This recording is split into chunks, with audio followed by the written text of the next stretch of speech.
제가 질문 하나 드리고 말씀 시작하겠습니다. 사랑하는 성도 여러분, 우리가 하나님의 뜻에 대해서 이야기를 할 때 우리가 보기에 좋은 것들이 하나님의 뜻일까요? 당연히 아니죠. 당연히 아닌 걸 아는데 정말 많은 분들이 이 유혹의 늪에서 빠져나오지를 못합니다. 이렇게 생각하는 게 왜 잘못된 것인지를 지금부터 이야기 나눠보도록 하겠습니다. 사무엘상 27장 1절 같이 봅니다. 같이 읽겠습니다. 시작. 다윗이 그 마음에 생각하기를 내가 후일에는 사울의 손에 붙잡히리니 블레셋 사람들의 땅으로 피하여 들어가는 것이 좋으리로다. 사울이 이스라엘 온 영토 내에서 다시 나를 찾다가 단념하리니 내가 그의 손에서 벗어나리라 하고. 오늘 말씀이 이렇게 시작을 했습니다. 다윗이 그 마음에 생각했답니다. 자, 지금부터 일어나는 일은 다윗의 생각 가운데 일어나는 일입니다.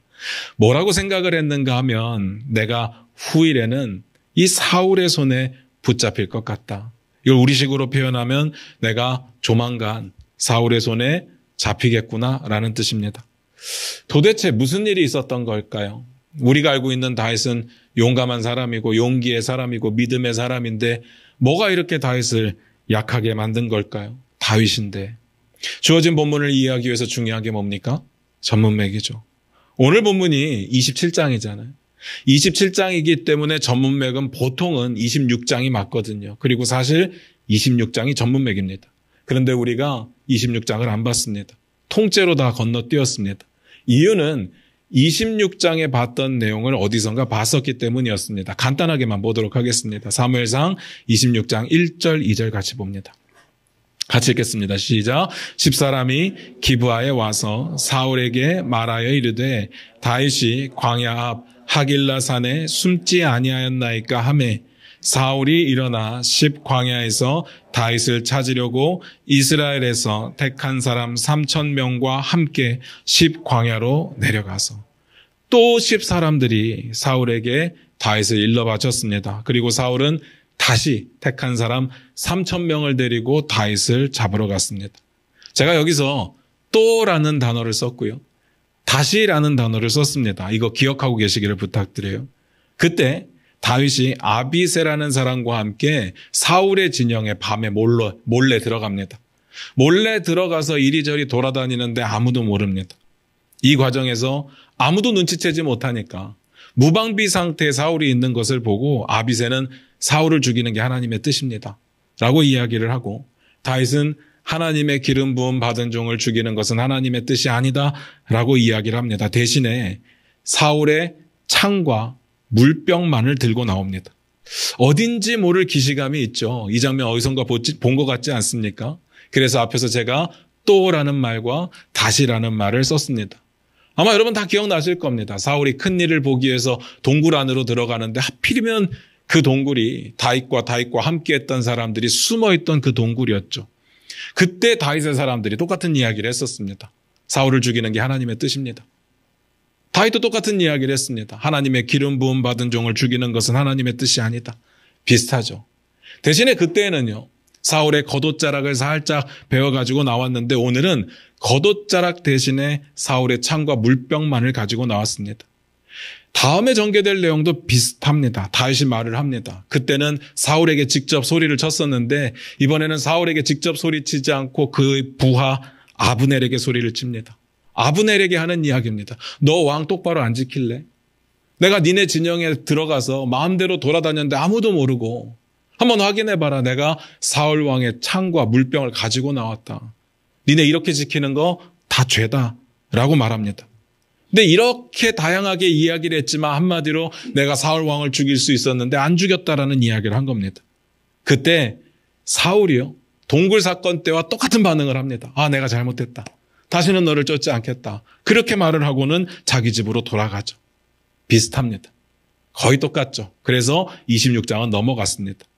어쨌든 이 장면을 볼 때 그때도 마찬가지였지만 이번에도 다윗의 믿음은 참 대단하다는 생각이 듭니다. 처음은 한 번 정도는 믿음으로 이길 수 있는데 같은 사건이 2번 벌어졌을 때 죽일 수 있는 기회가 있는데 안 죽였다. 이건 정말 다윗이 하나님을 온전히 신뢰하지 않으면 불가능한 일이었습니다. 우리가 이 상황을 계속해서 보고 있지만 이 상황은 둘 중 한 사람이 죽어야 끝날 일이었습니다. 그런데 죽일 수 있는 기회가 있는데 안 죽였거든요. 다윗의 승리죠. 세상 사람들은 다르게 평가할 수도 있을 겁니다. 빨리 죽이고 빨리 왕이 되는 게 좋지 않겠느냐라고 평가할 수 있을지 모르겠지만 안 죽입니다. 하나님의 입장에서 보면 다윗이 괜찮죠. 장합니다. 다윗의 승리였습니다. 그리고 오늘 본문입니다. 오늘 본문이 여러분 생각하시기에 어떻게 연결되는 게 자연스러울까요? 다윗이 믿음으로 승리했습니다. 대단한 승리를 한 거예요. 하나님을 의지하지 않고서는 절대로 할 수 없는 일을 한 겁니다. 그러면 우리가 기대하는 방향대로라고 한다면 27장에서 다윗이 더 큰 믿음으로 한 걸음 더 우뚝 서서 나아가는 거, 그런 걸 기대해야 되지 않겠습니까? 그런데 어떻게 연결됐다고요? 내가 언젠가는 사울의 손에 붙잡힐 것 같다 라는 약한 생각을 했다는 겁니다. 이상하지 않습니까? 26장에서 다윗이 믿음으로 잘 이겨냈습니다. 사울의 집착을 어떻게든 견뎌냈습니다. 다윗의 위대한 승리였습니다. 그런데 바로 그 다음 27장에 와서는 약한 소리를 하는 겁니다. 내가 언젠가는 사울의 손에 붙잡힐 것 같다. 결국은 죽을 것 같다는 이야기죠. 그런데요, 이게 그냥 하는 이야기는 아니었습니다. 이걸 심각하게 하는 이야기였습니다. 결론적으로 다윗이 사울에게 붙잡힐까 봐 그게 두려워서 블레셋으로 도망을 가거든요.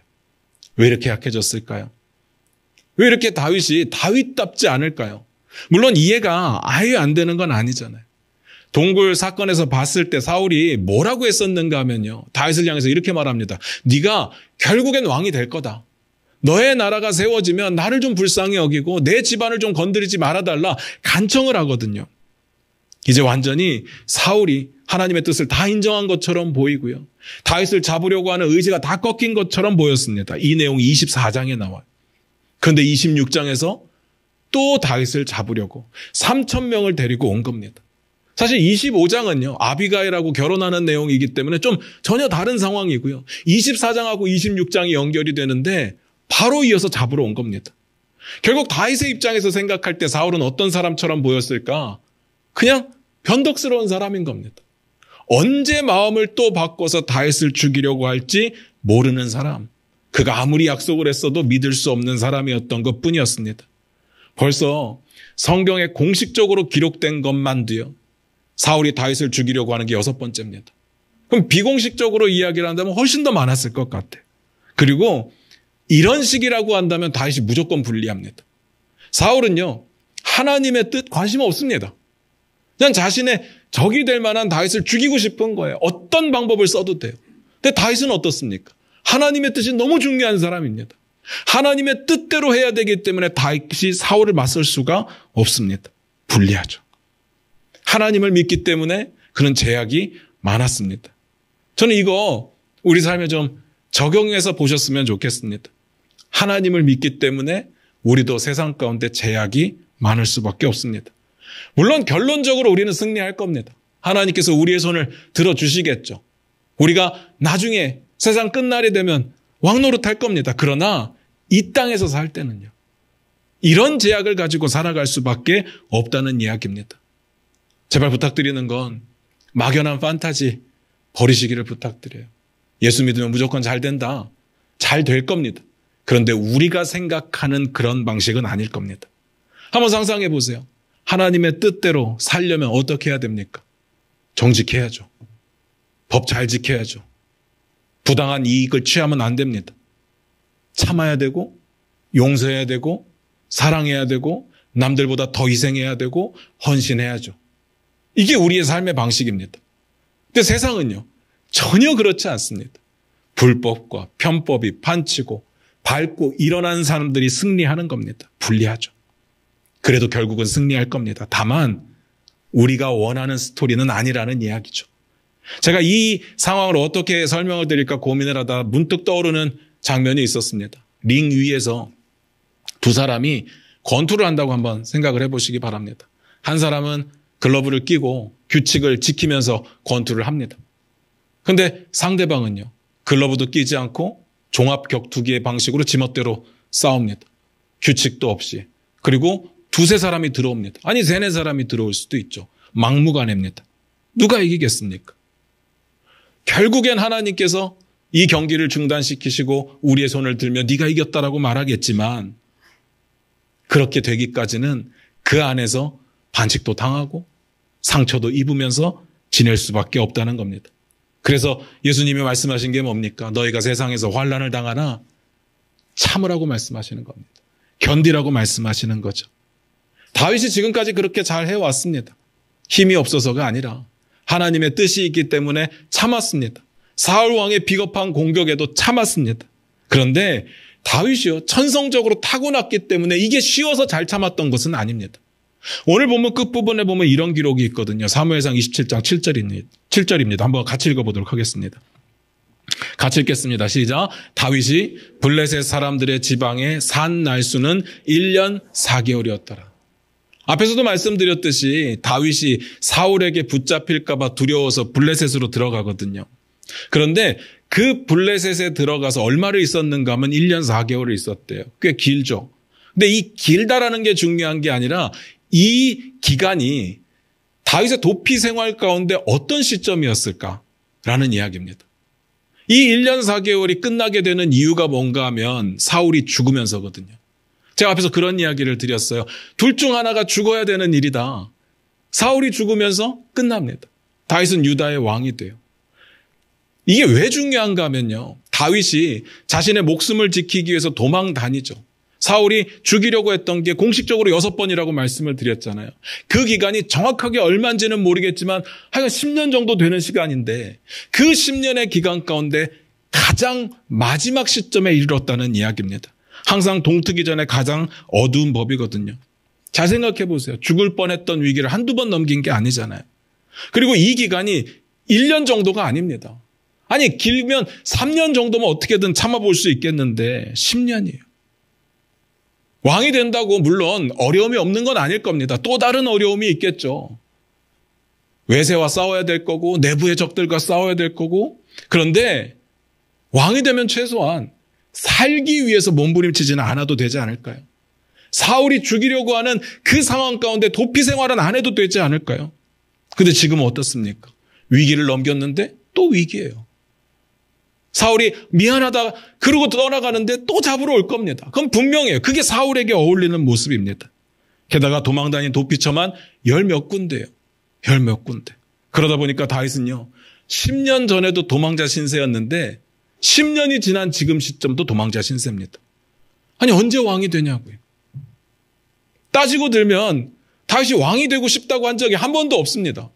근데 하나님께서 기름 부으시고 너 왕 될 거야 하신 후에 이런 어려움들을 겪고 있는 거예요. 아니 왕이 되는 건 둘째치고 어떻게 맨날 사람이 불안하게 살아남는 걸 걱정하면서 살아야 됩니까?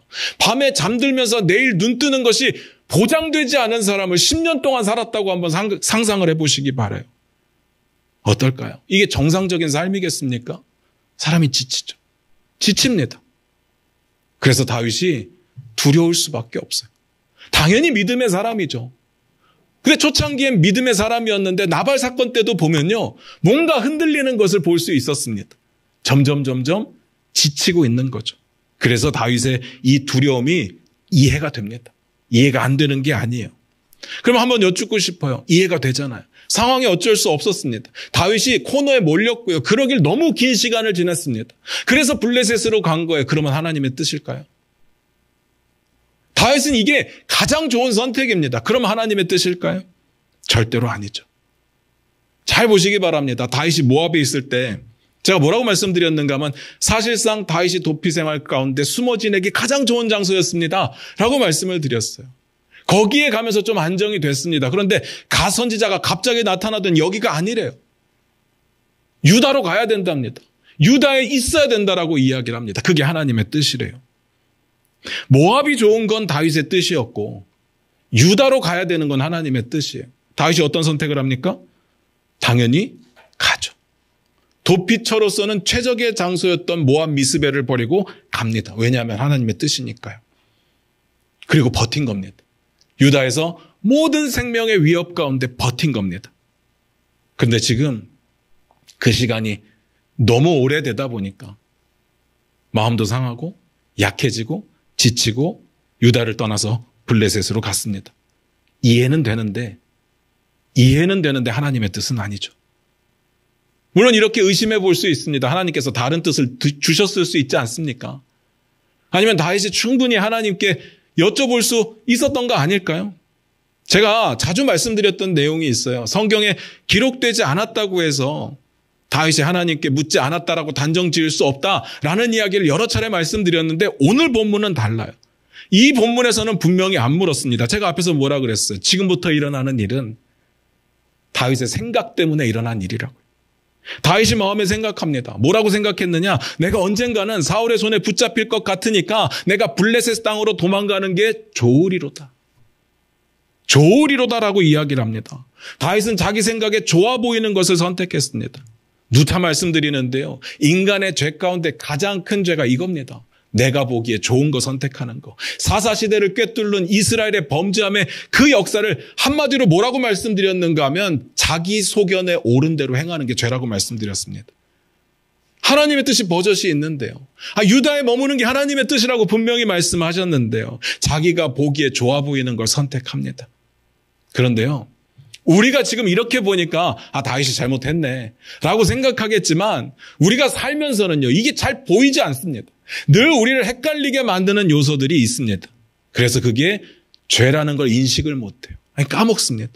그래서 회개가 안 될 때가 많습니다. 상황적으로 볼게요. 상황적으로 보면 다윗의 말이 다 맞아요. 다 맞습니다. 4절 한번 읽어볼까요? 같이 읽겠습니다. 시작. 다윗이 가드에 도망한 것을 어떤 사람이 사울에게 전하매 사울이 다시는 그를 수색하지 아니하니라. 사울이 더 이상 찾지 않았다라고 이야기되어 있거든요. 다윗이 도망갈 때 그런 이야기를 했습니다. 내가 블레셋으로 도망가면 사울이 찾다가 못 찾으니까 다시는 안 찾을 거야 라고 이야기를 했는데 그 상황이 벌어졌습니다. 다윗의 판단이 맞았어요. 그래서 헷갈립니다. 내 마음대로 선택했는데 일이 잘 풀립니다. 뭔가 좋아 보여요. 그러면 이거 하나님의 뜻 아닐까? 라는 생각을 하는 겁니다. 우리가 평안하면요. 우리의 삶에 잘못된 걸 발견하지 못할 때가 많더라는 이야기입니다. 그게 하나님의 뜻인 줄로 착각하고 내가 뭘 잘못했는지를 모르죠. 우린 늘 그렇습니다. 삶이 평안하면 감사를 해야 된다라고 생각을 해요. 맞죠? 감사해야 됩니다. 그런데 생각해보면 삶이 평안해도 죄를 지을 때가 많습니다. 근데 관심이 없어요.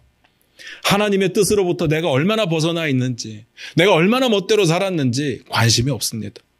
삶이 좀 어려워지면 그때 내가 뭘 잘못했을까라는 고민을 하게 되죠. 그런데 잘 풀리면 안 합니다.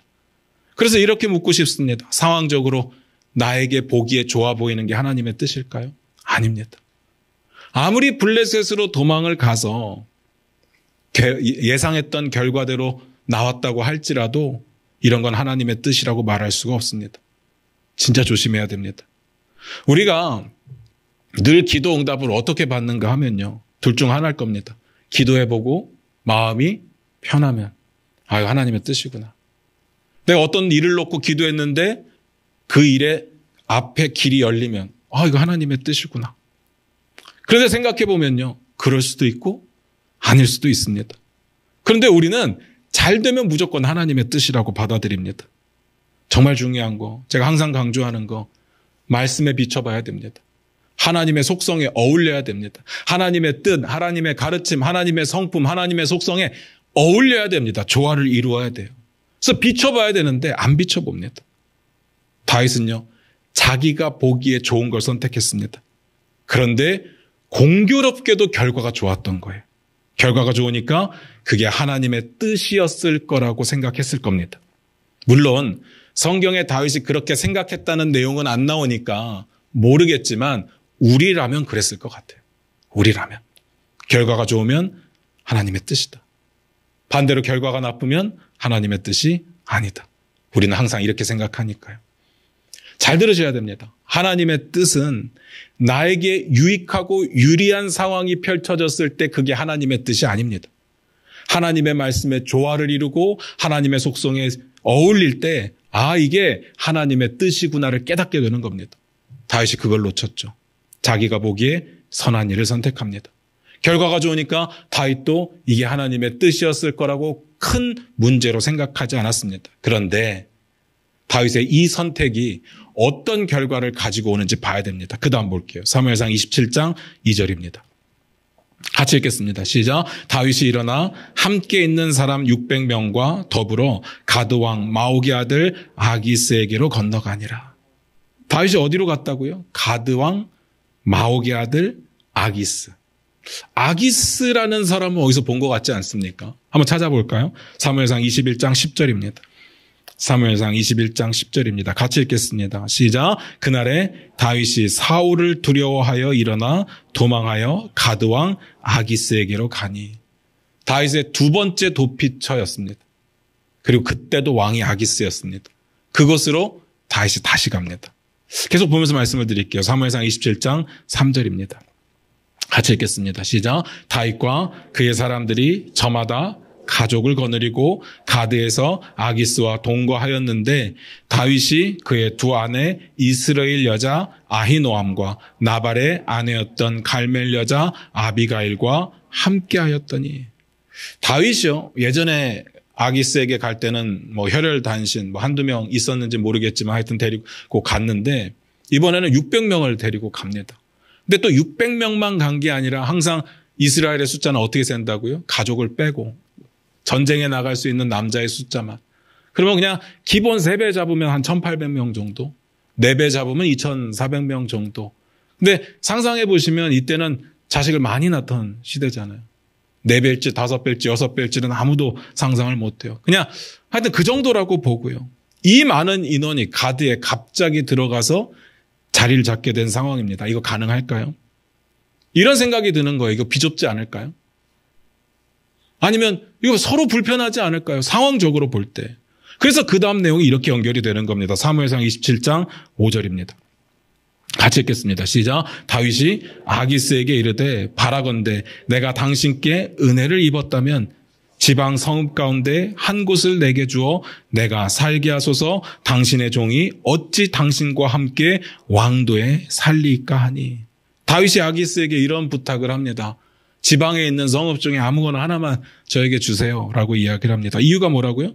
당신의 종이 어떻게 왕도에 같이 살 수 있겠습니까? 왕의 도시에 살 수 있겠습니까? 이거 우리식으로 표현하면 감히 종주제에 왕과 같은 곳에 산다는 게 가당키나 한 일이겠습니까? 라는 의미인 거죠.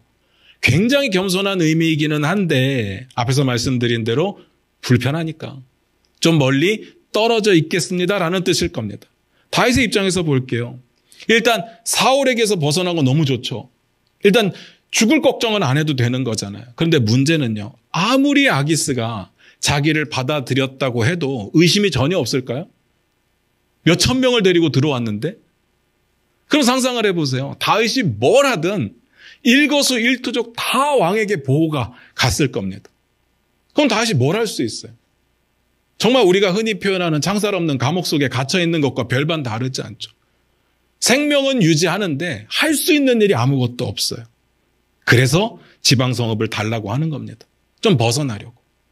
자기가 뜻한 일들을 좀 이루려고. 그러면 아기스는요. 아기스도 마찬가지예요. 불편합니다. 수천 명의 외국인들이 갑자기 우리 도시 안에 들어와서 살게 된 거예요. 안 불편하겠습니까? 말이 좋아 외국인이지. 잘 생각해 보시면 자기 나라 싫어서 도망 나온 난민들입니다. 망명한 사람들이라고요. 이들의 입장에서 보면 다 범죄자들입니다. 어떤 사람들이 환난당한 자들, 빚진 자들, 원통한 자들, 빚지고 못 갚은 사람들이 여기 지금 와 있는 겁니다. 어떤 사람들이 있을 줄 어떻게 알아요? 그 인원이 갑자기 들어와서 어디서 지내죠? 뭘 먹고 지냅니까?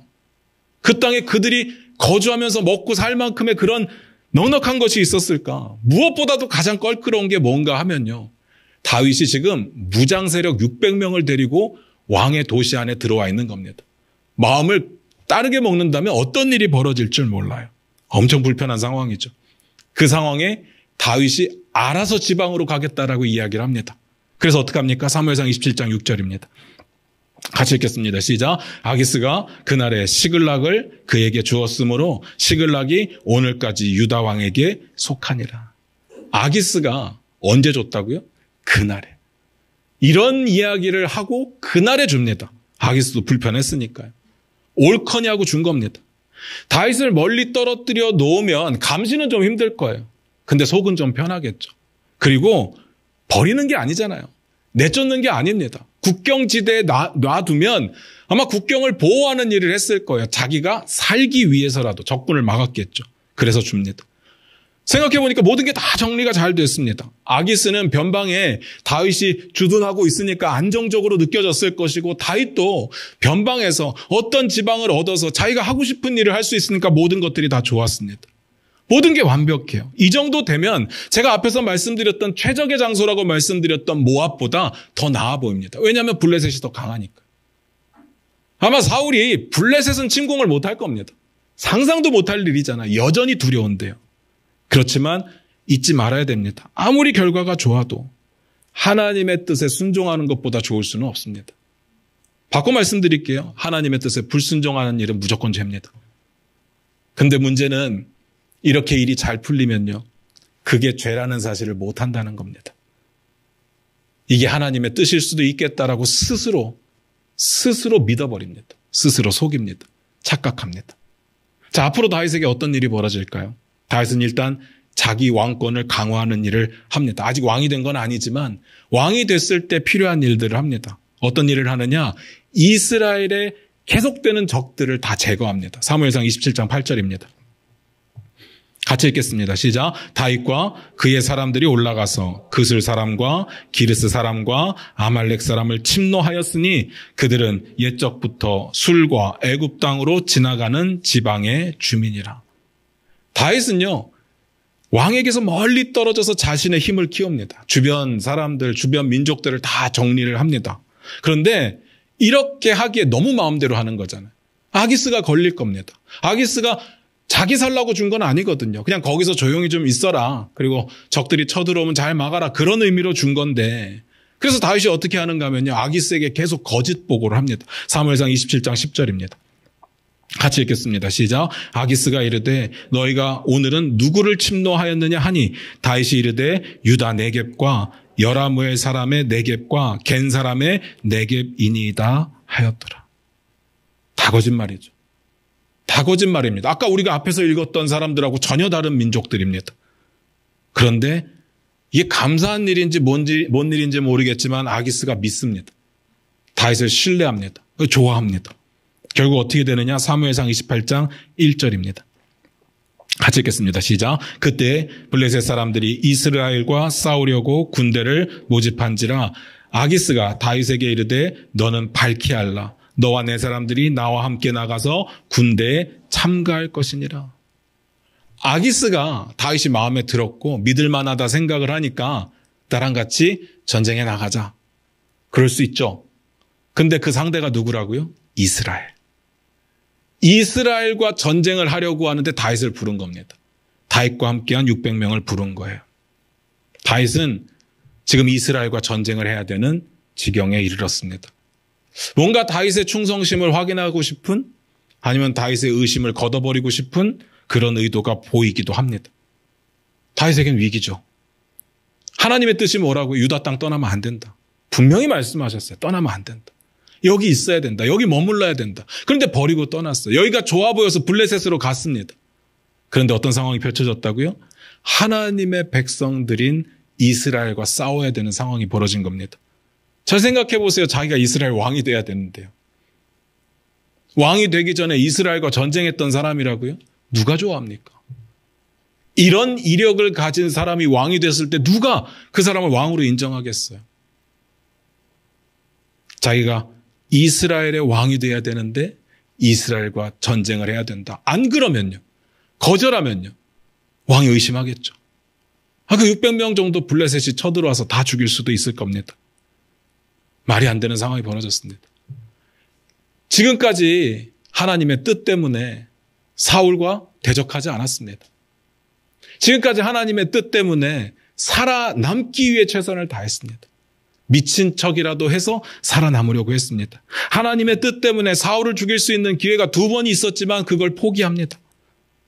그렇게 살아왔는데 이제 이스라엘과 싸워야 되는 상황이 벌어졌죠. 하나님의 뜻일 리가 없습니다. 자기가 이스라엘 왕이 돼야 되는데요. 그리고 또 한번 생각해 보세요. 이스라엘과 싸운다는 이야기는 결국 사울과 싸운다는 이야기잖아요. 얼마 전에 무슨 약속했습니까? 나와 내 가족을 건드리지 말라라는 것에 약속을 하잖아요. 요나단과는 무슨 맹세를 했습니까? 생명의 맹세를 했잖아요. 그런데 이렇게 싸우게 되면요, 그 약속과 그 맹세를 어기게 되는데 당연히 하나님의 뜻이지 아니죠. 정말 이러지도 못하고 저러지도 못하고 난감한 상황이 되었습니다. 다시 여쭐게요. 처음에 좀 좋았습니다. 좋았기 때문에 하나님의 뜻일까요? 말씀 마무리 짓겠습니다. 우리는 은연중에 하나님의 뜻에 대해서 이야기를 참 많이 해요. 궁금하잖아요. 하나님의 뜻이 뭔지. 제가 늘 말씀드리지만 대의적인 하나님의 뜻은 다 알아요. 근데 구체적으로 내 눈앞에 펼쳐지는 어떤 선택의 순간 가운데 하나님의 뜻이 뭘지는 다 모르니까 뭐가 하나님의 뜻일까요? 그래서 하나님의 뜻에 대해서 정말 많이 이야기를 하는데 제가 고민을 해봤습니다. 우리가 언제 하나님의 뜻이라고 여기게 될까? 두 가지더라고요. 보통 우리에게 유리한 상황이 펼쳐지면 하나님의 뜻이구나. 쉽게 이렇게 생각을 하고요. 또 정반대로 불리한 상황이 펼쳐졌을 때, 너무 힘든 상황, 이해할 수 없는 상황이 펼쳐졌을 때 뭐라고 이야기를 하는가 봤더니 여기에도 하나님의 뜻이 있을 거야. 이 말의 의미가 뭔가를 고민해보면 이 힘든 상황도 결국은 바뀌어서 좋은 일로 이루어질 거야. 하나님께서 그렇게 인도하실 거야. 이걸 통해서 배우는 게 있을 거야. 라는 의미더라고요. 그럼 정리를 해보면 전부 다 나한테 유익해야, 나한테 유리해야 다 하나님의 뜻인 거예요. 우린 그렇게 생각합니다. 그럴까요? 맞을 때도 있고 틀릴 때도 있겠죠. 이렇게 묻고 싶습니다. 하나님의 뜻을 상황을 보고 알아차릴 수 있을까요? 어떻게 생각하십니까? 제가 확실한 거 두 가지 말씀드릴게요. 첫 번째, 알아차릴 수 있을 때가 있습니다. 제가 있을 때가 있다라고 말씀드리는 건 없을 때도 있다라는 이야기야. 그러면 상황은 하나님의 뜻을 가늠하는 기준이 될 수는 없을 겁니다. 그럼 언제 알 수 있느냐? 하나님의 뜻이 이루어졌을 때, 하나님의 약속이 성취되었을 때, 하나님의 말씀과 조화를 이룰 때, 이게 하나님의 뜻이었구나 알게 되죠. 그게 아니라면요, 상황을 보고 알 수 없을 때가 대부분입니다. 짐작은 가능하죠. 그런데 그런 짐작은 시간이 지나면서 틀리게 나타날 때도 있다라는 거죠. 두 번째, 이 부분이 더 중요한데요. 우리가 하나님의 뜻이라는 확신이 든다고 해도 그 다음이 더 중요한 경우가 더 많습니다. 오해 없으시기 바라요. 하나님의 뜻이 가장 중요해요. 하나님의 뜻은 진리고 변함이 없습니다. 우리의 삶에 무조건 기준이 됩니다. 하나님의 뜻이어야 돼요. 다만 우리가 그 뜻을 어떻게 받아들이느냐에 따라서 하나님이 베푸신 그 선이 우리에게는 악이 될 때도 있고, 하나님이 베푸신 복이 우리에게는 독이 될 때도 있습니다. 하나님의 뜻에는 절대로 문제가 없습니다. 이거 오해하시면 안 돼요. 그런데 하나님의 복이 우리가 어떻게 반응하느냐에 따라서 우리에게 독으로 다가오는 경우를 성경에서 정말 많이 봤어요. 자, 예를 하나 드릴게요. 오병이어의 기적대요. 이걸 경험한 사람들이 세상에 어디 있습니까? 성경에 나온 그 인물들밖에는 없어요. 보리떡 5개와 물고기 2마리로 5,000명을 먹이고 12광주리가 남는 말도 안 되는 사건을 그들은 경험했습니다. 그리고 나서 그 다음 내용이 뭔지 아십니까? 사람들이요, 예수님을 잡아서 임금 삼으려고 했기 때문에 예수님이 혼자 산으로 들어가십니다.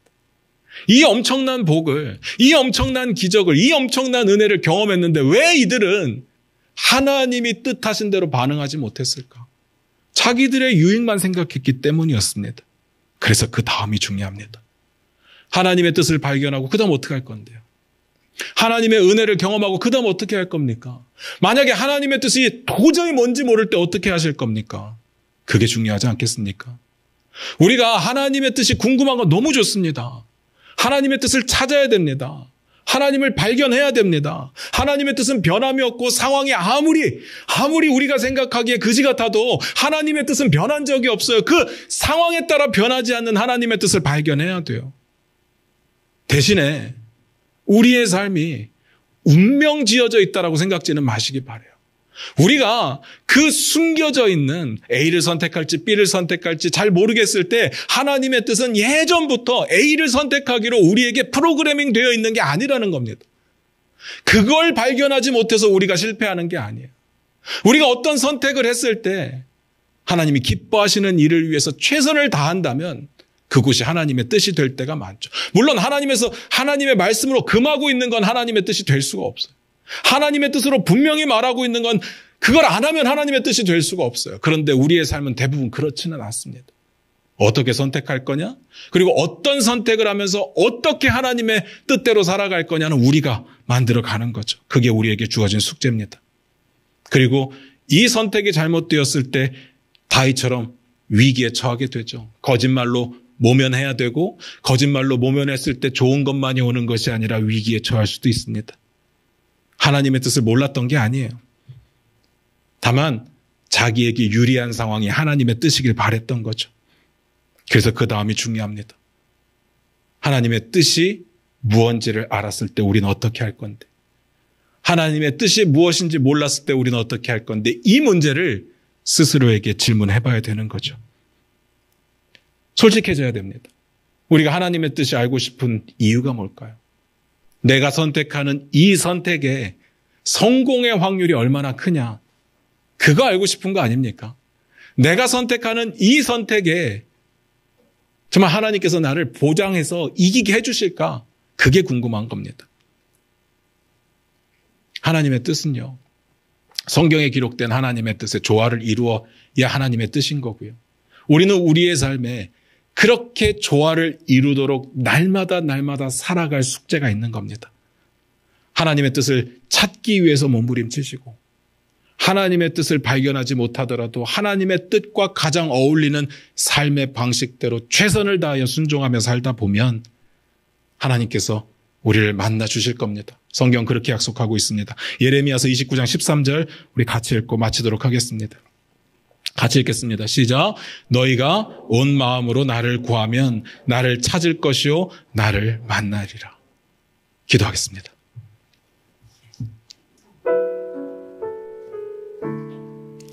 우리 반주 들으시면서 잠깐 한번 기도하기를 원합니다.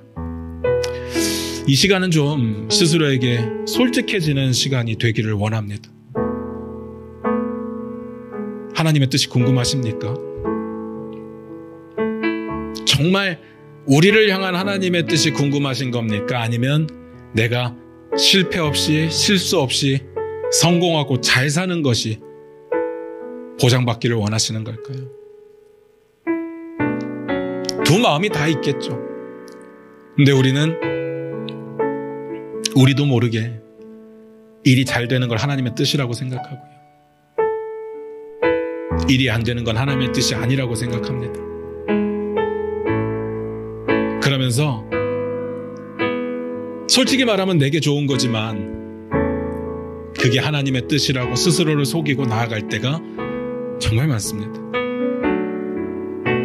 대부분 그렇지 않을까요? 이 시간 스스로에게 질문해 보시고, 만약에 그렇다면 이제라도 하나님 앞으로 돌아오시기를 부탁드립니다. 그리고 다시 하나님의 뜻을 이루며 살아가도록 노력하시기를 부탁드립니다. 우리 시간 그렇게 기도했으면 좋겠습니다. 하나님, 내 욕심이 아닌, 내 유익이 아닌 진짜 하나님의 뜻을 살아가기를 원합니다. 하나님의 뜻대로 우리의 삶을 주장하여 주시옵소서. 내가 보기에 좋지 않은 것일지라도 하나님의 뜻이라면 순종하면서 받아들이겠습니다. 우리 이 고백으로 나아갑니다. 기도하겠습니다.